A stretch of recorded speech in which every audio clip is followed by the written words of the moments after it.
Did you know you can live off of over $120,000 in retirement without paying a dime in taxes? Only if you plan carefully, though. I'm Ian Morrison with the Cornerstone Financial Group, and I'm here to tell you how to save on your taxes by smart planning. So let's start with capital gains tax rates.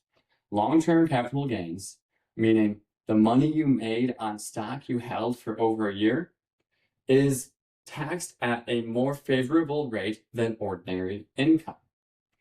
The capital gains tax rates start at 0% up until you make $98,900 for joint filers. Above that point, you're at 15% until you get to over $500,000.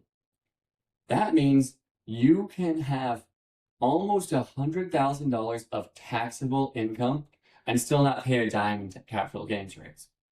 That's a powerful tool to help maximize what you can live off of in retirement while minimizing taxes.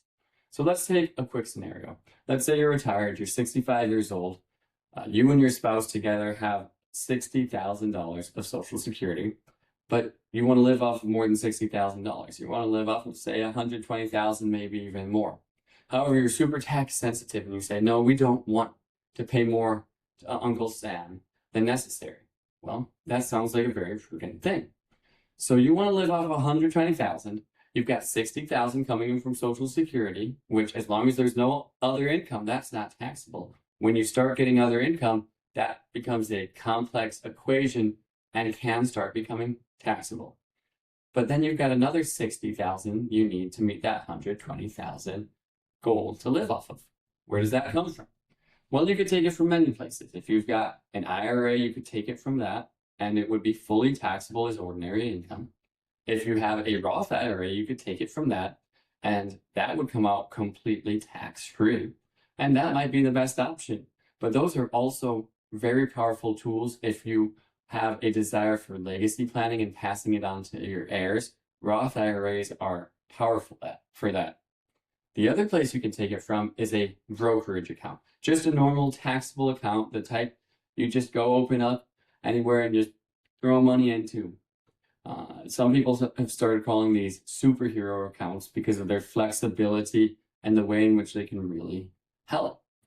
So let's say you want to take it out of your brokerage account. Well, if you've got, however much money you have in there and you need to withdraw $60,000 for your living expense out of there, how can you, will that cause a lot of taxes because you're selling securities, you're realizing capital gains, hopefully, if you've been holding it for a while, not losses, many gains. Well, how will that affect the tax scenario?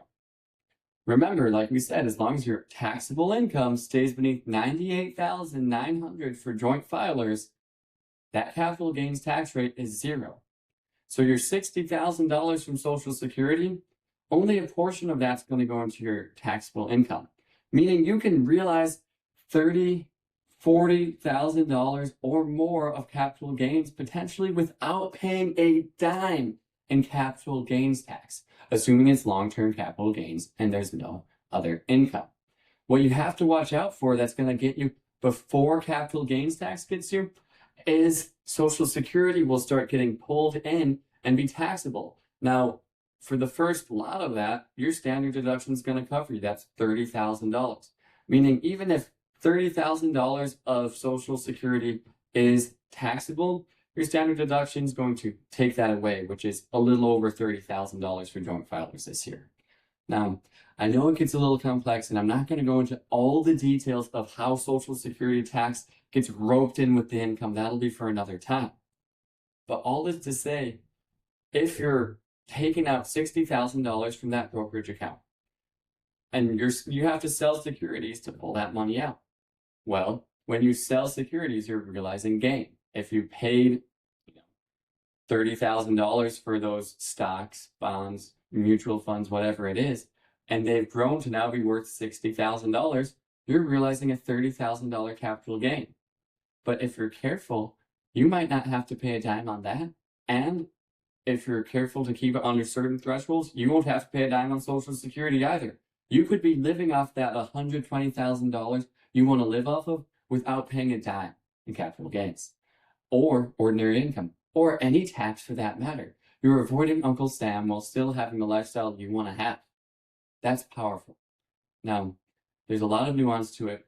You really should talk with a certified financial planner or a tax professional before trying this, because there's some rules that'll get you without noticing it, and there's too many to go through in a single episode.